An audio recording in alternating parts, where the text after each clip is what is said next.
Hey everybody, how you doing? Well, that's good. You're listening to the inaugural edition of PHLY Flyers. That's right, a brand new Flyers podcast starring me, your director of fun and games, Bill Matz, and the one and only Charlie O'Connor. Charlie, it's great to be here with you on day one. It's nice to hear a new intro. I've been working on it, so I didn't mess it up. I can tell. I jumped in early, but it's day one. You know what? So. There's going to be some mistakes in the early going, but I think people will be along for the ride with us. I'm happy I didn't say the name of our old show. We will actually say the name of that show coming up because, listen, everyone wants to know what's going on with Charlie and I, with Broad Street Hockey, with Kelly and Steph. We're going to get into all of it. But first, man, what kind of crazy day has this been for you? Because I've never had this sort of positive response to any sort of project I've started, the way this has just blown up from the time I woke up this morning. It's been really cool, and definitely want to thank everyone for all their support today. We're doing this for you guys. What we want to do is I'm doing it for the money. Okay, but yes, for fair. The fans too. Yeah. For the fans. No, seriously, this has been an awesome day. Obviously, it's been a lot of work to get to this point. Getting articles ready, getting the show ready, just kind of bringing everything together. But I feel really good about what we're building here.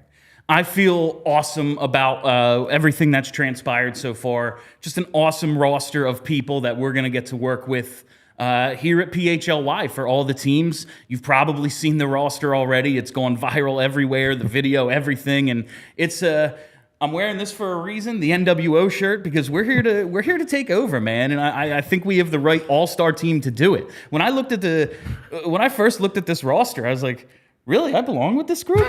You too, Bill. Don't worry. All the biggest names in Philly sports. I do think, though, the NWO shirt works perfectly because a lot really intro stuff and the teaser stuff, it was very wrestling. It was. We had some black and white. It felt really wrestling. It really worked. It's extremely your stuff. That's what I'm here for. If they would let me do a wrestling show, I'd leave this hockey stuff behind in a second. But this is what pays the bills. But it's just an exciting time. But I know a lot of people out there are concerned about the future of you and I with our broadcast partners in crime, Steph Driver and Kelly Hinkle, and we're still hammering some things out. However, it looks like they're going to be able to be joining us in some fashion here. Yeah, I definitely, and when The flagship show is not dead. The flagship show is different, but it is not dead. I think on our part, when we were discussing coming over to PHLY, I wanted to do everything we could to make sure that we could keep the flagship show together in some form or another. It looks like that's going to happen. I'm not sure if it's going to happen this week, but in the near future, I definitely believe that we will be able to have a version of the old BSH radio show back together and potentially have Steph and Kelly, particularly Steph maybe, doing some other things for us as well. So do not fear all. Broad Street Hockey is going to continue to exist and it's going to be separate from this, and we wish them nothing but the best. Broad Street Hockey is what made this both possible for us. You came over, you were a blogger for Broad Street Hockey before you even hit it big, and it's what set you up. And I appreciate you saying I hit it big. I don't. It's very kind of you to say. You're the number one beat reporter on the Flyers in the city, man. It's a hell of a distinction that you have for yourself. And for me, that place meant the world to me. I always said someone's going to have to rip it away from me. And if you're listening to this in podcast form, you can see that they didn't. Because you're listening on the old BSH feed, so clearly it's all working out for us. But we are going to get into some actual Flyers talk here in this first segment on the inaugural show. And there's one question, burning question on everyone's mind, Charlie. What is it, Bill? There's one thing that everyone on Twitter, everyone in the YouTube chat, everywhere, they're asking one question. I'm listening. Who is going to be the captain? Of course, the burning question that all of Flyers Twitter and all of Flyers world actually wants to know the answer to. It's the only thing that matters. And the best part is there is no answer. There's no answer. Because there won't be a captain. And longtime listeners will know this is my favorite bit because Charlie gets asked this nonstop, and the answer has been the same now for 2 seasons. There will not be one, but people keep asking. And it's my favorite thing to ask you because, early in the season, like you're happy. You're happy to be here. We're starting something new. You're excited. Yeah. Halfway through the season, worn down. You get Chuck, a little worn down. Worn down. It's Chuck a lot. starts to get real annoyed with the repetitive questions, and so I just have to throw that out at least once a show. And on day 1, I had to ask you who's going to be the captain. Answer: it's all of you. Yeah, you're all the captain. But I guess we have to get into the most recent news, which was the Morgan Frost signing, and we actually have the graphic from when the Flyers tweeted it out a couple of days ago. He signed his 2-year contract. The long national nightmare is over. Morgan Frost, who may or may not even be good, is signed for 2 years. We can all stop worrying about it now. He's here. He's here. $2.1 million cap hit. So he kind of falls right in the middle between what they gave Noah Cates, which was $2.625 million for 2 years, and then Cam York, who got 1.6 over 2 years. So all 3 of their main restricted free agents got bridge deals. Frost, to me, out of the 3 of them, is the one that I'm still not quite sure how he fits. And out of the 3, my understanding is that the Flyers would have been open to discussing long-term deals with guys like Noah Cates and Cam York. Sure, both those guys understandably look at it and they say, hey, we're going to get big roles. The salary cap ceiling is going up dramatically in the next few years. Maybe it's not the smartest thing for us to lock ourselves into long-term deals. Frost was the guy who, personally, I wouldn't have went long-term. No. I'm not sure yet what Morgan Frost is, and I think a bridge deal makes a lot of sense for him. No, and we've talked about this before, like Noah Cates, and it's funny, just the idea that, Noah Cates can't score the offense. We don't know what it's going to be. He didn't have a bad offensive year last year. No. Now his usage was through the roof. He was eventually the 1C pretty much. Yeah. So yeah, he scored a little bit, but it's okay if he never scores more than he did last year. We have a role. Yeah. We know what he is. He's going to be on a shutdown line. He's going to be able to play that good 2-way play, and hopefully he pots a few.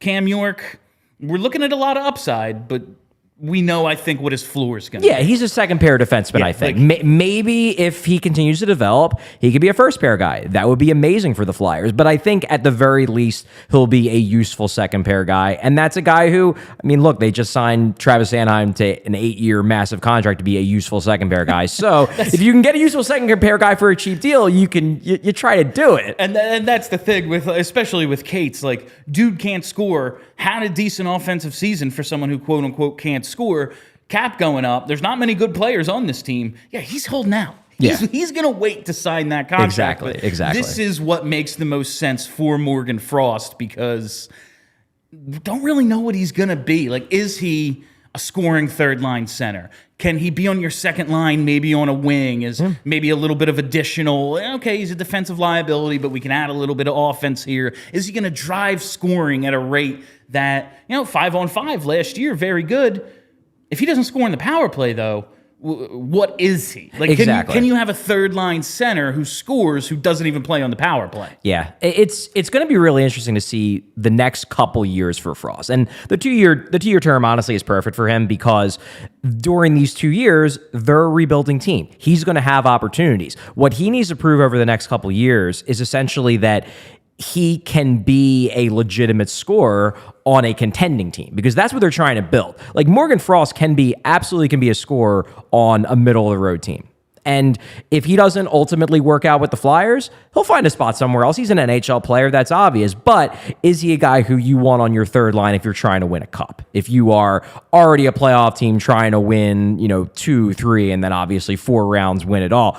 Morgan Frost, over the second half of last season, looked like he might be becoming that guy. That said, I still think they need to see more from him. They need to see him do it against better teams. They need to see a little bit more from him on the power play. They also need to see him, and this is just the reality of the situation, they need to see him win over John Tortorella a little bit more because John Tortorella isn't going anywhere, and he is not exactly Morgan Frost's biggest fan. And that's the thing. We finally started to see Morgan Frost get more usage late last season when it was just like, maybe the coach didn't like him, but he thought someone has to score. Like, we need a goal. Yeah. Someone has to score at some point, and finally started to use Morgan Frost, and we saw him break out at least at 5-on-5, and now is it going to be begrudging again? Like, is he going to start playing 9 minutes a game? And it's, all right, well, let's see if he can build his way up from that. Like, what is after it seemed as if Frost started to win the coach over at least a little bit, maybe begrudgingly late last season,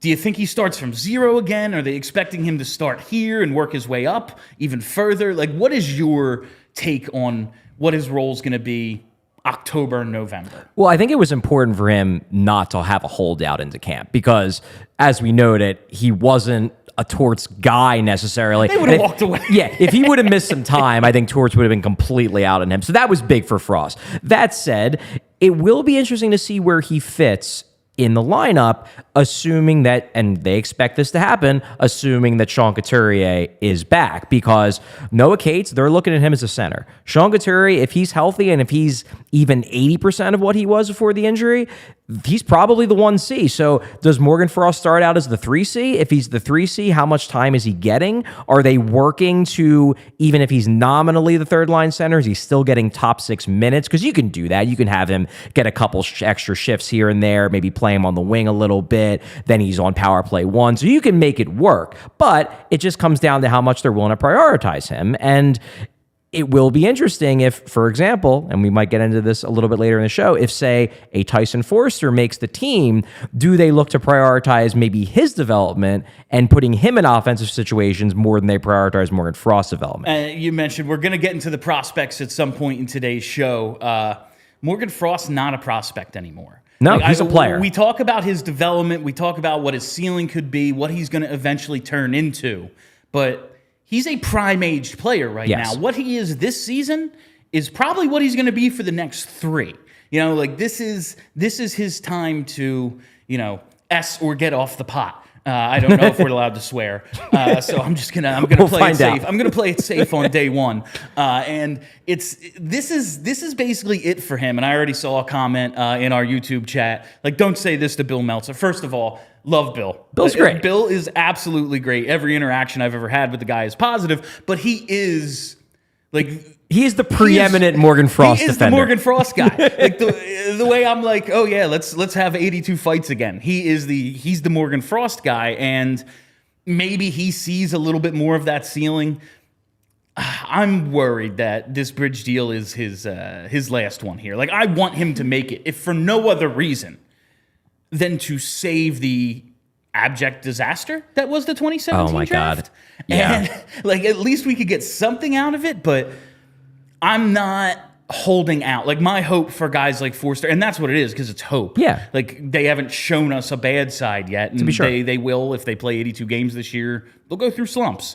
But at least during a rebuild, we have that hope. Morgan Frost has shown us enough of that I'm kind of on him. Yeah, and as I said, in the second half, he was better. He definitely was better, and he had more of a consistent impact. Like, even in the beginning of the second half when he was scoring points, it was like he would score, but he would kind of be a passenger. He would pass the puck to Owen Tippett, and Owen Tippett would blast down the wing and rip this amazing shot. It wasn't like Frost was the one creating the goals. It seemed to me... It's a Matt Carl assist, as I call it. Yeah, a little bit. But it seemed to me over the final maybe month and a half of the year, he was being... noticeable. He was being more assertive. I want to see more of that guy, and I really want to see more of that guy on the power play, because if he can... He doesn't have to be the driver of the power play, but he has to be creating. He's a really good passer. He's got great vision, and I want to see that with the man advantage. I want to notice him on every shift. That's what I'm hoping from Morgan Frost, at least early in this season. Maybe he can get my mind changed. All right, Charlie. I think that was a fairly decent first segment for us. Yeah. On the other side, we are going to talk about some prospects. You wrote a top 20 prospects. It's available right now at allphly.com. We're going to talk about the top 5. We're going to do that. But first, let me talk to you about my friends over at DraftKings. Football is back in full swing with another week of epic games, and who's got you covered on the action for every single one of them? DraftKings Sportsbook, an official sports betting partner of the NFL. New customers can bet $5 on football and get $200 instantly in bonus bets. Nobody's missing out on the action this season. All DraftKings customers can take advantage of the 2 new offers every game this September. Get in on the NFL Week 2 action with DraftKings Sportsbook. Download the app now and use code PHLY, that's PHLY, to sign up. New customers can bet just $5 and take home $200 instantly in bonus bets only on DraftKings Sportsbook with code PHLY. The crown is yours. Gambling problem? Call 1-800-GAMBLER or visit www.1800gambler.net. In New York, call 877-8 HOPENY or text HOPENY. In Connecticut, help is available for problem gambling. Call 888-789-7777 or visit ccpg.org. Please play responsibly. On behalf of Boot Hill Casino and Resort, 21 plus, age varies by jurisdiction. Void in Ontario. See sportsbook.draftkings.com/football. Terms apply for eligibility. Terms of responsible gambling resources. Bonus bets expire 7 days after issuance. Eligibility and deposit restrictions apply. Gotta pass out after that. It's a long one. I didn't realize I had to read the disclaimer. Uh-oh. There's way more to this than I Again, thought. bear with us. We're getting used to this, but we'll get the hang of it soon enough. Don't worry. Such a good reader.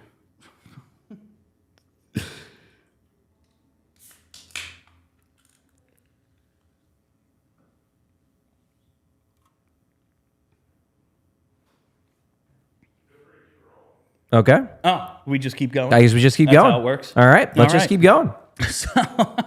Welcome back. I thought we were in a commercial break, but no, I read the commercial. Again, it's listen, yeah, like exactly. Fuck. So we are back, and we didn't actually ever go anywhere. And it's time to talk about the top 5 prospects. Charlie, again, wrote a great column with the help of old friend Alex Appleyard. Alex Appleyard, yeah. Alex is going to still be a semi-regular contributor. Alex is somebody who, I've worked with for a really long time, dating back to our days blogging. Truly one of the more knowledgeable prospect people in the Flyers world. He's based in Europe. He watches these players, particularly the European players, all the time. So it's always... Thank God someone's doing it. Yeah, right? It's really hard for me to watch the prospects during the season. Like, I get the World Juniors, to be sure, and I get some Phantoms games during the year. I have YouTube TV. I don't even get NHL Network. It's hard. So. It's really difficult to find the time when you're covering the team for 82 games. So Alex gets to watch. I get more of the, direct conversations with, say, people in the organization. I get development camp. I get rookie camp, things like that. But I like the fact that we both vote on these and then we combine our list because it just feels like a more comprehensive, fair way to judge the players than it just being my personal opinion. So if you want to see Charlie's entire top 20, obviously you can check it out at allphly.com. But we are here to talk about the top 5. And in true us fashion, your very first piece, there's 6 guys in the top 5. Yeah, it's not actually a top 5. Yeah, it's actually a top 6. There's a tie for the top 5, which extra content. I didn't want to hurt one of Bobby Brink or Oliver Bonk's feelings, so it's important. We couldn't remove one of them and say it wasn't actually a tie. It's important the law offices of Brink and Bonk aren't out to get us on the... Brink, Bonk, Barkey, and Bump. Those were all of the Bs. How is this our hockey team? Incredible. It's been 8 years together, Charlie, and I'm constantly baffled by them. But they're going to have great names, and a lot of them are going to have red hair. A bunch of they're all going to be redheads, just like the #1 beat reporter in the city, Charlie O'Connor. And a lot of them are going to end up being busts. But we're going to talk about the guys that hopefully aren't. And we're going to start with #1. There's been a ton of news. I know I led off saying Morgan Frost was the most recent news, but that was just a way to skirt the idea of we're going to get to Michkov in segment Everybody 2. just wants to talk Michkov, let's be honest Matvei here. Michkov is basically the only thing anyone wants to talk about with the team other than the captaincy. Don't forget that. So he got loaned. He wasn't playing for was CSKA or SKA, whatever the hell they're called. Yeah, SKA St. Petersburg is his team. Yeah. Get up, come on. Yeah. So he wasn't. You're just mad that you can't make SKA jokes the entire year. He gets loaned after he played. After the team played 4 games, he played about 6 minutes in one of them. Yeah. So he gets loaned out to a team. He played Sochi, and people are kind of curious about what the hell's going on with Matvei Michkov. It seems like this is a normal thing. I mean, it's not really a normal thing. I mean, breaking down what happened here, it's basically that he went to SKA St. Petersburg, which is the team that owns his rights for the next 3 years, and played really well in preseason, seemed to be checking all the boxes. It looked like he was going to have a role on that team. Then the real game started, and he was a healthy scratch. And he got to play in one game, played 6 minutes. And understandably, the Michkov camp, the player and all of his agent, all the people around him, want this kid to play. He's 18 years old. He needs to play if he's going to develop. Now, if that's not going to be at SKA St. Petersburg, which, to be clear, that's a really good team. The KHL, it's a money league. There are the teams that have money and the teams that don't.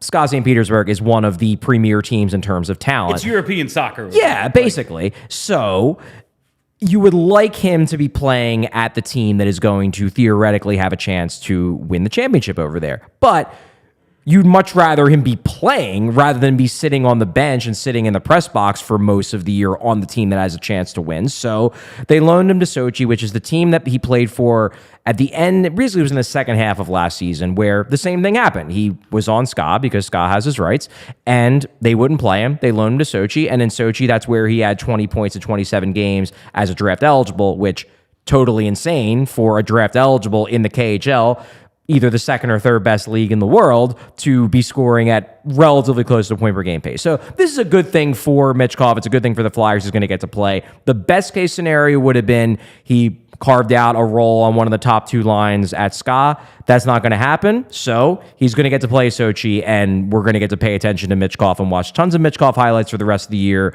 on a lesser team, but still a KHL team. Now, one thing about the Michkov situation, listen, KHL, second or third best league in the world. Like you said, money league, lots of guys making a ton of money. They're premier teams.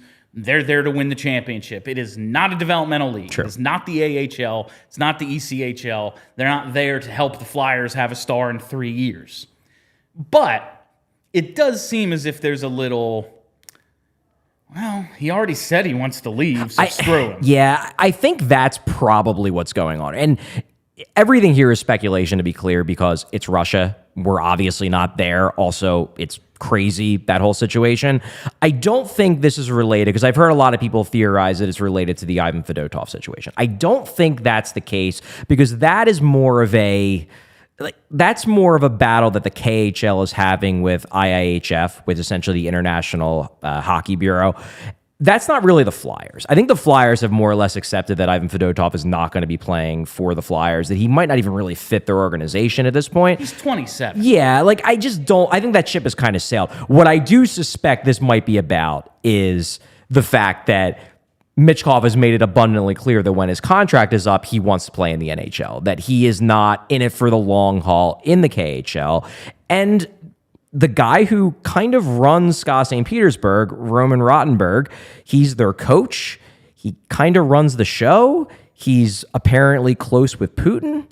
And this very well could kind of be being done out of spite. Because, look, it would be one thing if Michkov wasn't that good. Should have been the second or third pick in the NHL draft. Yeah, but this is a guy who, them having him on their team will help them win games. Maybe they can win games without him, but Michkov is a good enough player that he should be playing on that team. This strikes me as them being like, oh, you don't want to stick with us for the long term? Okay, then we just won't play you. How you like that?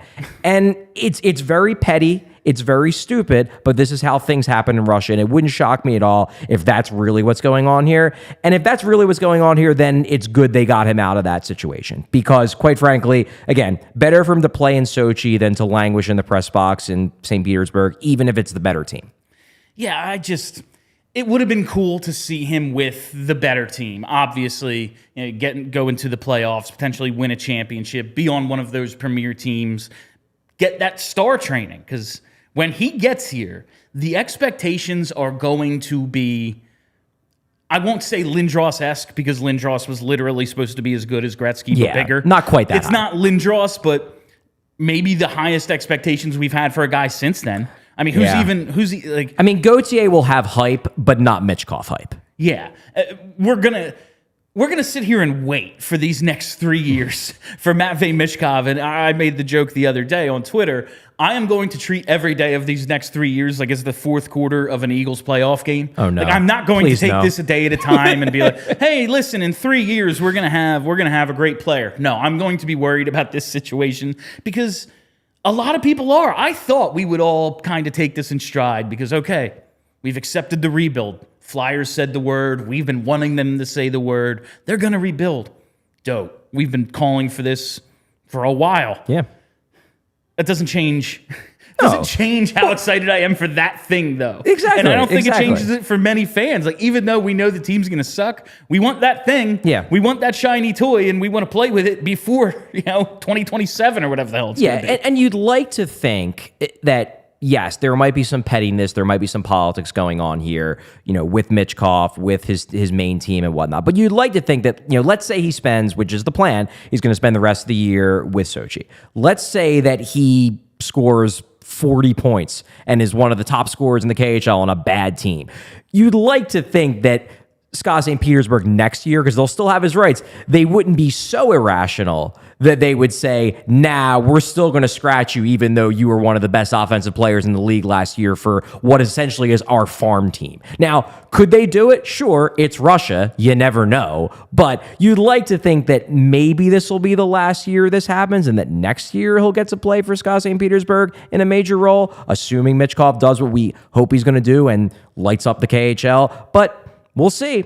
If he still doesn't, I'm not saying that he's definitely going to come over before the 3 years, but I'm also saying that, things could happen. They're kind of putting him in a position where, he said, okay, I'm going to play out my contract. Yeah, I would like to go to the NHL, but I signed this contract.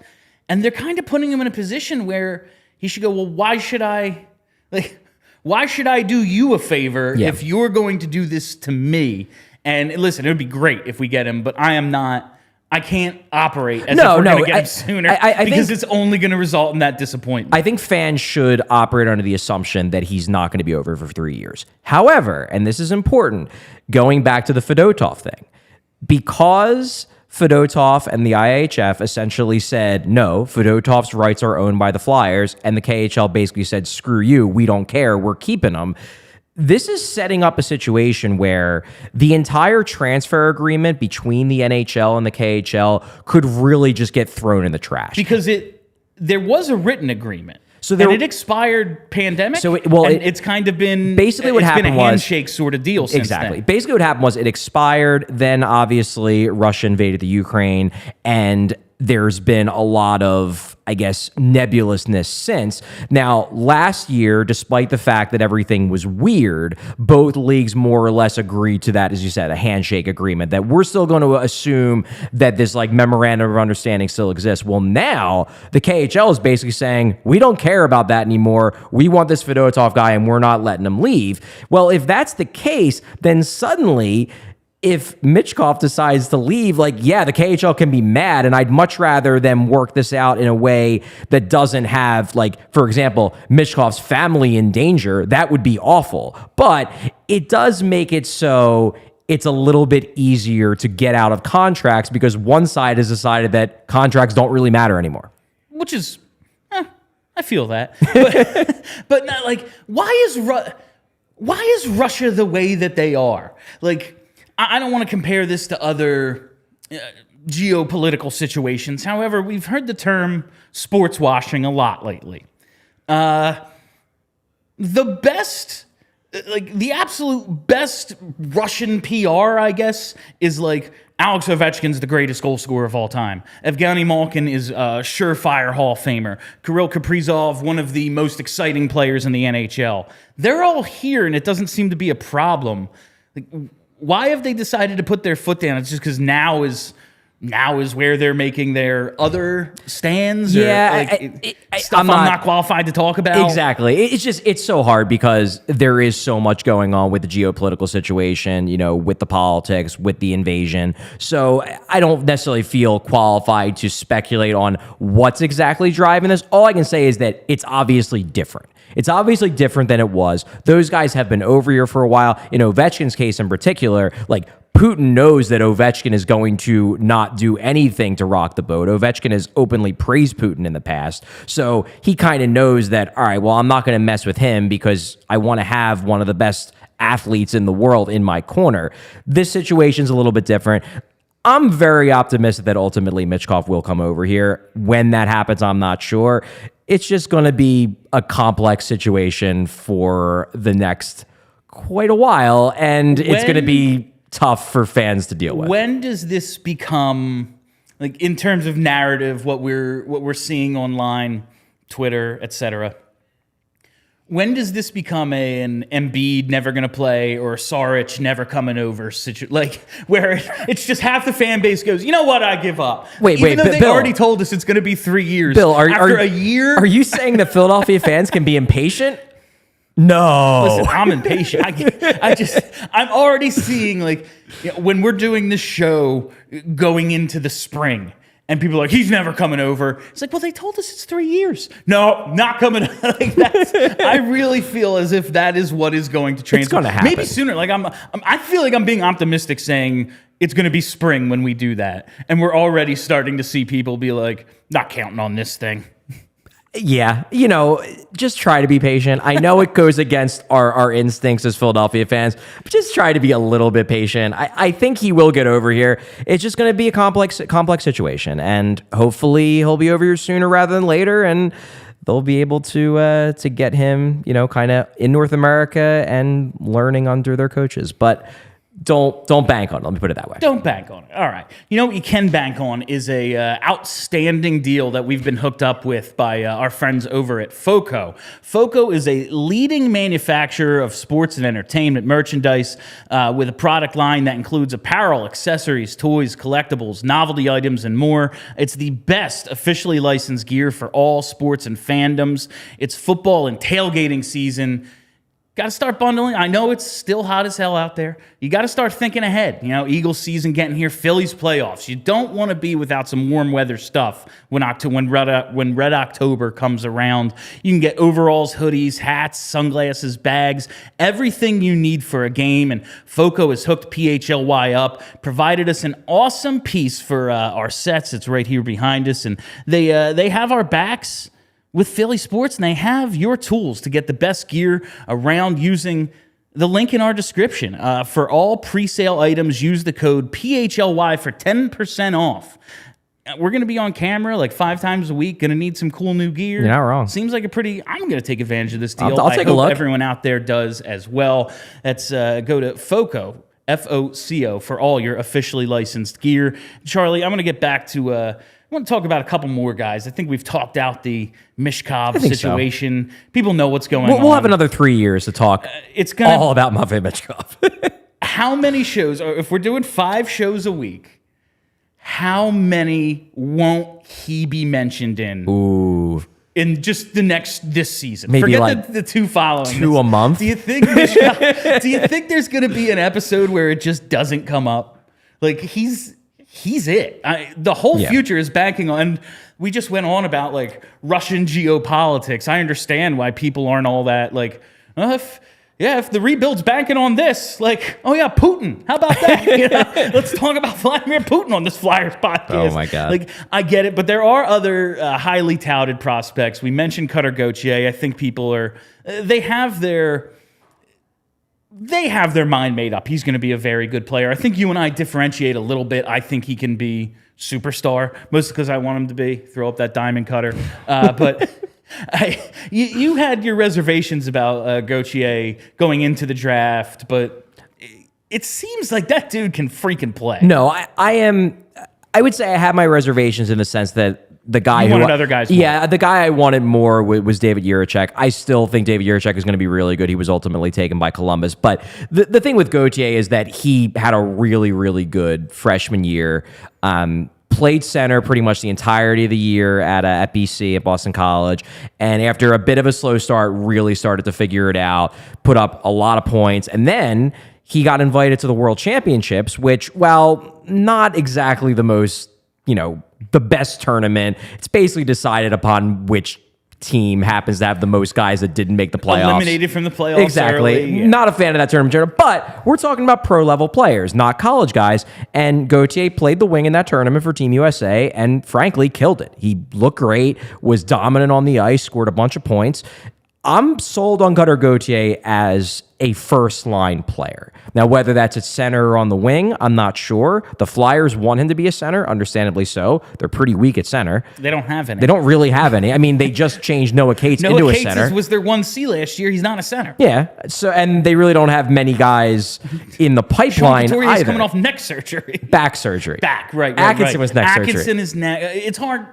It's a lot of injuries. It's just a whole bunch of guys with devastating injuries that no other team deals with in mass. Like, guys you gotta love the Philadelphia Flyers, man. non-Hodgkin's lymphoma. Guys just disappear for months at a time. Yeah. It's a cursed franchise. A little bit. Watching the Jets last night, it was kind of funny.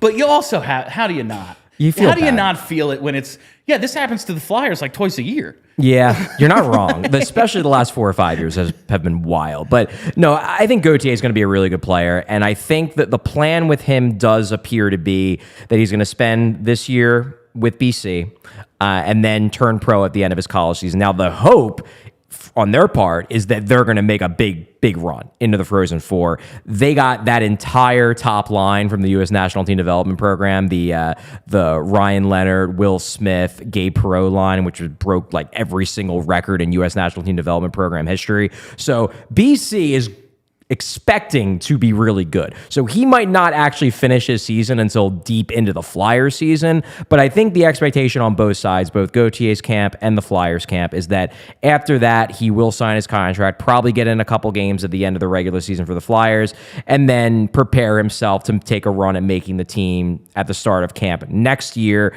and then we'll see. I'm very interested to see what's going to happen when Cutter Gauthier turns pro with the Flyers and how he's going to mesh with a coach like John Tortorella, because we've talked about this on our past show. John Tortorella being a hard ass to the existing players, no one really minded that. No. Good. Because everyone was really frustrated. I'm mad at them too. Punish them, John. But it'll be very interesting to see when one of these young, talented prospects, one of these highly touted guys who the fans have pinned all their future hopes onto, comes up and John Tortorella benches him and scratches him and puts him on the fourth line and says that he's not trying hard enough and stuff like that. That's going to be really interesting to see how that's going to play. I mean, we lost. It's hard to compare because it was like a first-year coach in Dave Hackstall. John Tortorella has built up a lot more cachet. He's got a lot more of that money in the bank that Lane Vigneault used to talk about. But we lost our collective minds over Travis Konechny and Shane Gostisbehere getting scratched once. Yeah, Gus got scratched like twice. It was like, it was like a couple times. The first time it happened, we lost our freaking minds. You're not wrong. And yeah, when whoever from this team, because it's a bunch of, like, we're talking about dudes, we're hoping them develop, but as we said, like Morgan Frost, not a prospect. Don't really care. Hopefully he turns out, but my hopes and dreams aren't banking on Morgan Frost the way they are some of these other guys. It's like when Tyson Foerster doesn't make the team out of camp, which I fully expect him to, but I've expected a lot of things that haven't exactly happened over the last couple of years. I expected the Eagles win the Super Bowl, personally. Like, when that doesn't happen, is that going to be suddenly, are we going to start chipping away at, like, John Tortorella's built up goodwill thus far? It's certainly possible, because I do think that there's much more goodwill in the fan base towards the prospects than there are towards the existing NHL players, even relatively popular NHL players, like, guys like Noah Cates, guys like Owen Tippett. I don't think there's necessarily that loyalty to those guys that will develop within the fan base, because look, when you're in a rebuild, you dream on prospects. It's what you do. And you convince yourself that they're going to be great. Now, In this particular situation, I actually do think that guys like Michkov and Gauthier in particular have the star potential that maybe the last wave of prospects the Flyers had ultimately didn't end up having. But that's not a guarantee. Neither of those guys, even Michkov, as high as I am on him, he's not a guarantee to be a superstar. Maybe he'll ultimately prove to be too small and not quick enough to be a star level player, and people will get frustrated with him. But right now, everybody is unbelievably excited about these prospects. And if Tortorella starts being, well, John Tortorella, yeah, it'll be interesting to see how the fans react. If there's a split, if everybody sides with the prospects, or if people side with Tortorella, it's possible. From what I saw, and it was a limited sample size last year out of Tyson Foerster, there's not a good reason he doesn't make this team, but I thought the same thing about Cam York last year, and it was, and you said it a couple of times, like, no, he's going to have to knock down the door, and then in camp kind of fell on his face, and it was, I can't give you this job. I wish I could give you this job, but I cannot. Is Tyson Foerster in that situation, or is he more highly thought of than, like, to me, what I saw at a Foerster was, this is one of the best players on the team already. Like, he is one of our best guys. Now they're getting Cam Atkinson back, so that kind of crowds. We know how crowded they are at forward, especially on the wing, so we'll see.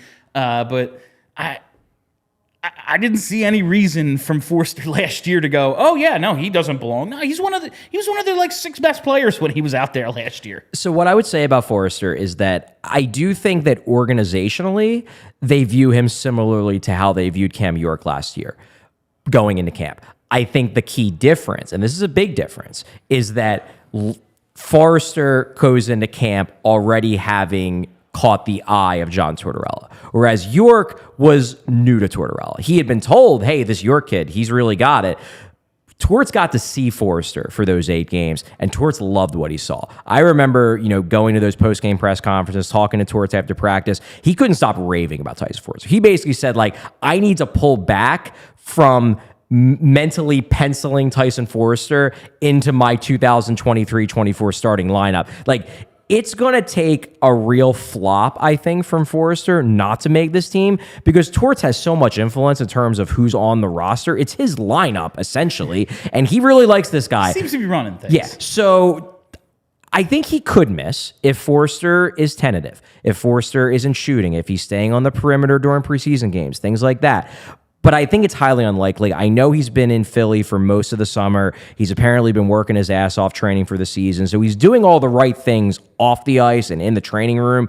Now he just has to do what he's supposed to do in rookie camp, during the rookie games, during main camp, during the preseason games. And I think he will make the team. But it's not a lock. And they showed with Cam York that, hey, if you don't get the job done in camp, we're not just going to give it to you. You got to earn it. I can't believe how soon rookie camp is. Like, because in my mind, it's still August, and like I know it's not. Like, I've just watched football last night. Yeah, right. Like, I know it's no longer, but I just feel like it starts this week. It seems very soon where some guys can really start making some cases for themselves. And like Oliver Bonk, we know it's kind of, okay, it's going to be a little bit for Bonk, but another guy who can really, really make a case for himself, my guy, Bobby Brink. Bobby Brink. I love Brink, and he was on that Denver team that won the national title a couple of years ago, and scoring numbers, hard to argue with.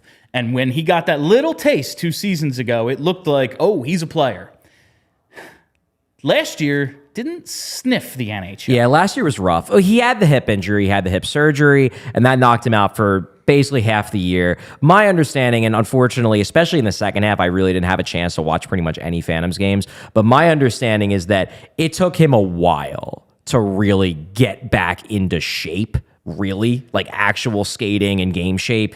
Apparently near the end of the year, he started looking a bit more like himself, but my understanding is that this summer has really allowed him to get back to where he wants to be physically, which puts him in a position where he could take a run at a spot. Now, the trouble with his position... It seems like a numbers game It's for a him. Numbers game. Like, we just talked about Foerster. We talked about how Foerster has already kind of earned the trust of John Tortorella. We talked about, we haven't really talked about them on this show, but we've talked about on other shows, guys like Owen Tippett, guys like, Cam Atkinson is coming back from the neck injury. They've got a pretty stacked lineup, particularly on the right side, on the wing.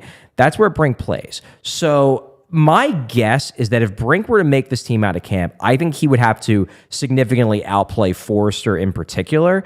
I'm not expecting that to happen. I'd be surprised. But it could. Brink's a good player, and it wouldn't blow me away if he has some sort of offensive breakout in preseason. It's happened before with talented guys. Like, I'm thinking back to Travis Konechny, where Konechny, the year he made the team, it was 50-50.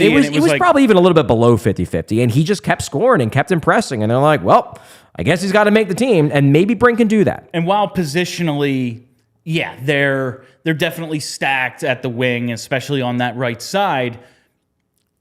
For the first time since they had Claude Giroux, basically, they have a ton of goal scorers, not a ton of playmakers. You're not wrong. Like, you're hoping Morgan Frost can be that. Yeah.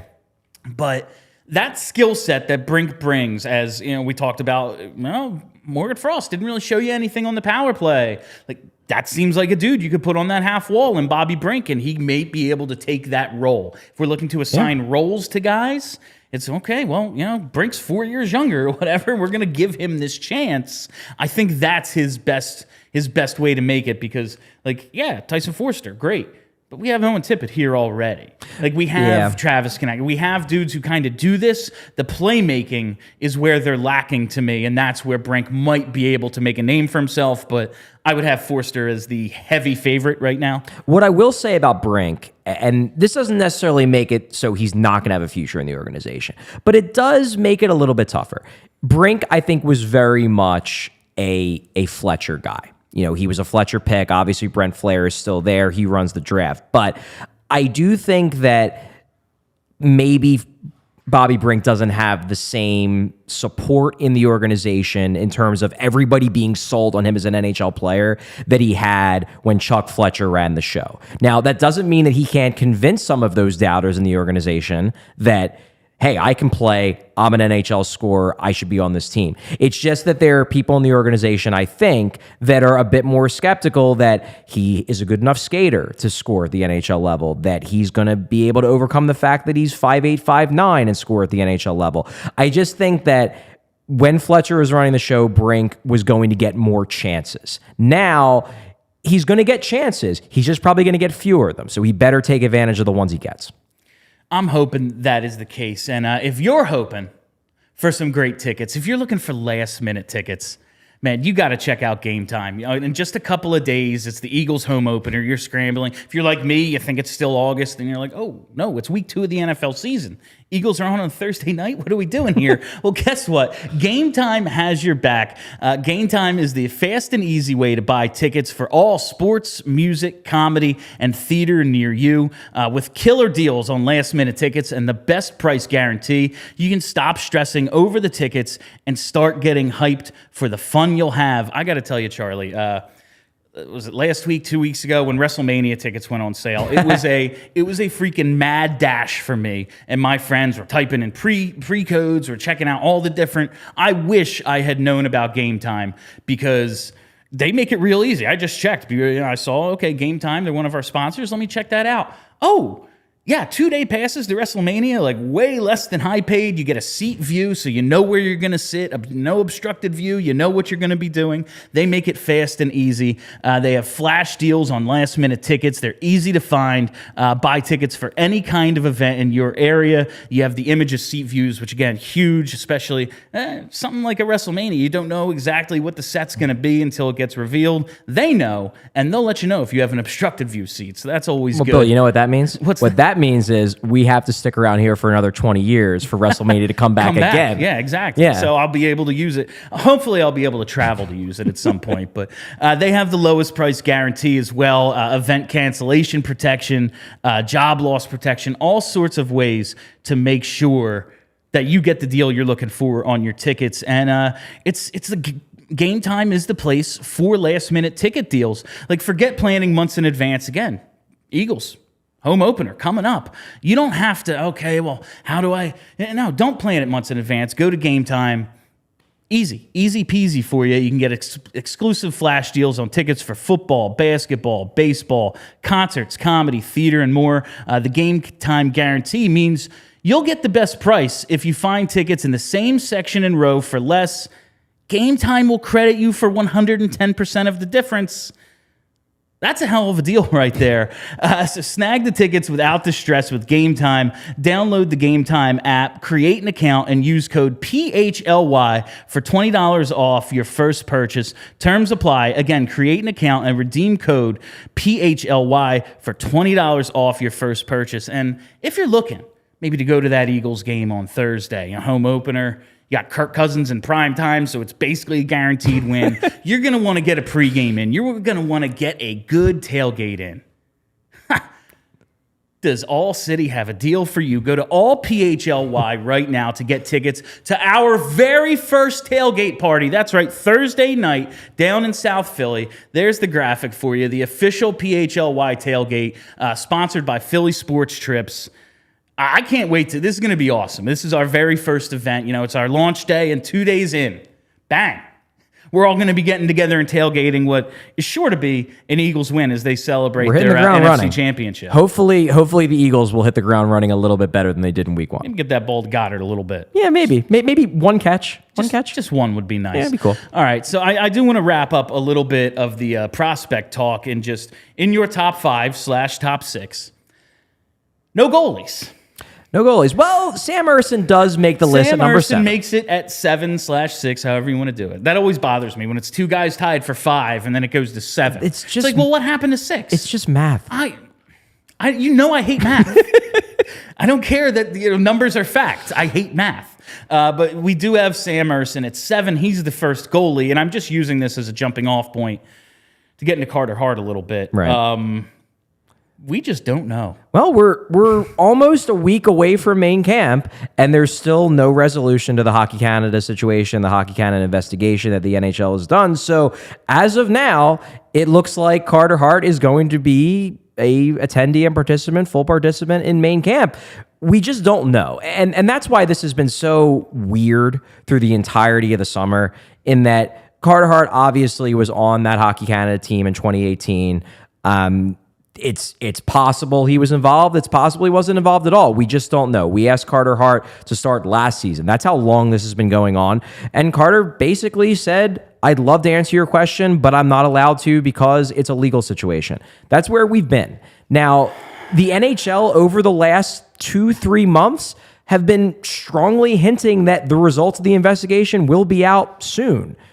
And they're still not out. And we're now, 10 days away from the start of Maine Flyers camp? And it's still soon. Who knows? It's such an ugly situation. I hate to try to put it in, okay, well, how does this affect the hockey team? Honestly, who cares? Yeah.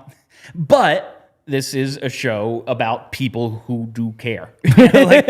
We are here to talk about the hockey team, and I don't know. I thought the draft strategy, taking the 2 goalies relatively early, was kind of an answer to, all right, well, we know Fedotov's probably never coming over. Felix Sandstrom's a UFA after the season. Now, kind of seems like, and they needed the organizational depth, whether Carter Hart is going to be their guy or not, but it does kind of feel like, well, they're preparing for life without Carter Hart, like a break glass in case of emergency sort of situation at the very least. What I'll say about this whole situation in general with regards to Hart is that let's for a second assume that Carter Hart will get fully cleared. He wasn't involved at all, because let's be honest, that's the best case scenario here. Fans have rooted for Carter Hart for years. They don't want him to have been involved in something like this. So let's say that that's the way it plays out. He's not involved. He gets cleared. He's not named in the investigation. Even if that's the way it ultimately plays out, there's a scenario where Carter Hart is not part of the future of this team. He only has 1 year left on his contract. He's 25 years old. This is a team entering a rebuild. It's very possible that the Flyers look at Carter Hart ultimately and say, you know what?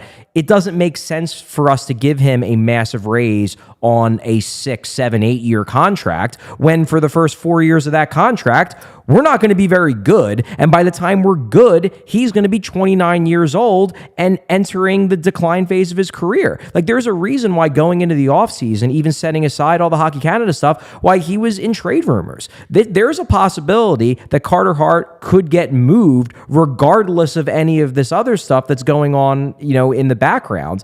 He could get traded. And I think they're real high on Sam Ersson.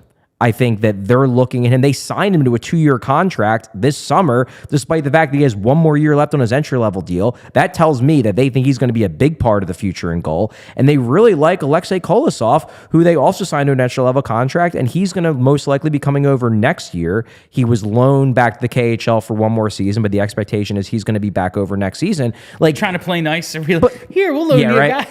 But there's a situation, there's a scenario where Carter Hart gets cleared, gets traded, and then starting next season, the duo is Sam Ersson as your 1A and Alexei Kolosov, newly brought over to North America, as your 1B, and you got a ton of assets for Carter Hart in a trade. That's possible. When I interviewed Danny Briere when he first got the job, I kind of joked with him about the idea because he said, oh, yeah, well, we're listening on everybody. Yeah. And so they asked about Carter Hart, and he said, we're listening on everybody. And I joked with Danny, like, oh, I went away on vacation and came back, and you're trading Carter Hart. And we, like, we shared a laugh about it. But, man, I get the feeling that if this Hockey Canada thing wasn't this dark cloud over them, he might not be a Flyer right now. It's possible. And it's totally understandable. Like, why would another team want to trade prime assets for Carter Hart? Because that was my understanding all summer. Everybody I talked to, in and around the organization, in and around the Carter Hart camp, was basically that the talk of him being traded was very overblown. The Flyers are listening, but the Flyers view Carter Hart as someone who essentially, you got to blow us away. You got to dazzle us with an offer. It was the same thing that they used with Connecticut, where it's like, look, we're listening, but you're going to have to really blow us away.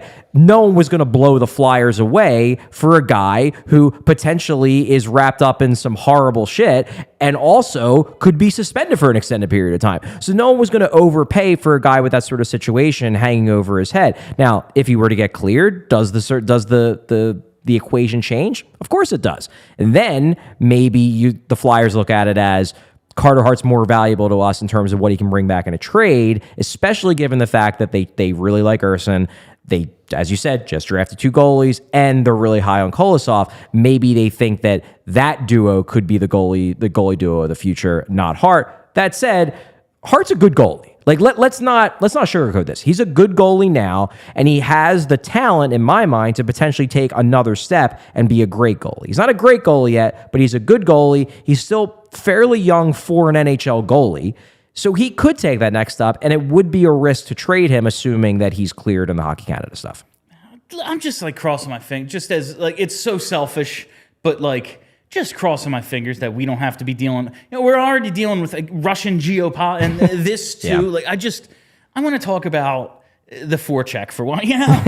Back when you were breaking down X's and O's and your initial blogging. Like, I want to talk about that stuff. Tell me about the check press. Yeah, I don't really want to be doing. It's one of those things where it's like, my concerns. I really hope that Carter Hart was not involved. I really hope. That said, I think it's important for the people who were involved to have some sort of justice there. If they did something really bad and Hart's one of them, then we'll see what happens. But I'm selfishly hoping that, and partially for me, I mean, I cover Carter Hart. Like, I wouldn't say I'm friends with Carter Hart, but I have a personal relationship. Yeah, like I have a personal relationship with him. I talk to him on a regular basis. I don't want to believe that he was involved with something like that. Now, longtime listeners will know how bad I am at timing the show. I did ask for questions before we went live, some mailbag questions, and we're going to get to a couple of them before we wrap up here. I will do a better job of actually timing things out. We don't have like the 75 minutes I guess we did with BSH. So yeah, let's figure it out here. This is from @theIDM. What's the mindset for watching the team this year? I'm displaced in Minnesota and have watched 95% of the games since I was a teenager. Last year I checked out for the first time ever. I realized they are years away from being good, but how can I enjoy this process? And my answer is, understand it's a process. Yeah. Like maybe we don't see Brink right away, maybe we don't see Foerster right away, but it's rooting for these guys and judging the development. And then, when Connor McDavid comes to town or when the Devils come in with all their young guys, whoever, I hate the Devils, but it's my example. Enjoy watching some hockey. Like, even if it's the Flyers ain't going to win many games, just enjoy the hockey. Yeah, I think a lot of it is just going to be like, you gotta view these games not necessarily as, oh my God, they lost, burn the place down. You got to view it as, what are we learning about the players here? It almost like a fact-finding mission. You know, what are we learning about Morgan Frost? Can Noah Cates score in addition to playing really good defense? Is Tyson Foerster going to be a 30-goal scorer? Can Owen Tippett take the next step? Like, to me, this season is really less about the wins and losses, because there's most likely going to be a lot of losses. It's more about who can be part of the next great Flyers team. And a lot of those guys probably aren't even on this team yet, but some of them are, I would hope. I really freaking hope a couple of them are. Like one or two, maybe. Just one or two more here. Question, how will this be similar, this being PHLY Flyers, to BSH Radio and the post-game live and the green room and all that? I can answer that. We're doing a pre- and post-game for every game. So that part won't change. The interactivity, the way I used to be able to take callers, we're going to figure out a way to get you all involved with the show, even if it's a little different than it used to be. But what you can definitely look forward to is pre and post every single day. And just one last one here, because I think it's a good question from Ben McCardle. If you could change / add / subtract one offseason move for the Flyers, what would it be? Ooh, that's an interesting question. Yeah, I didn't love the Mark Stahl signing, just because they have so many defensemen, so many young defensemen that need a look. You got Igor Zamola, who's no longer waiver exempt, so he pretty much has to make the team. Where is he going to fit? You've got Ronnie Attard, who's close. You've got Emil Andre, who I'm really excited about. You've got Adam Ginning, who they're really excited about. Like, you've got guys you need to learn about. I don't know if Mark Stahl was necessary. I think their thought process is, number one, he's a veteran, so he can help those guys to a degree. Number two, he can eat minutes. And you're buying a pick. They need some. And number three, they can trade him at the deadline for something. I just worry that he's going to box out some of these kids who they need to learn about. And that's... With Mark Stahl, I wasn't that worried about it, because they need some sort of adequate defenseman. Like, they need someone who can play back there. They don't have many. Yeah. But for all the same reasons you talked about, Garnett Hathaway, just don't understand it. It's the only position they're like set. Yeah, getting another right wing. The only thing they didn't need was a middle of the lineup forward, and they got one. All right, Chuck. That does it. That is all the time we have for you on PHLY Flyers for today. We'll be back tomorrow. That's right, 5 times a week, fam. So make sure you tune in, subscribe to this YouTube page. If you're already subscribed to the Broad Street Hockey Podcast feed, nothing changes for you. It's just called PHLY Flyers now. So that's pretty dope. Charlie, this was awesome. Thank you all for listening. Thank you for hanging out. Have a great week, Philly. We all silly like the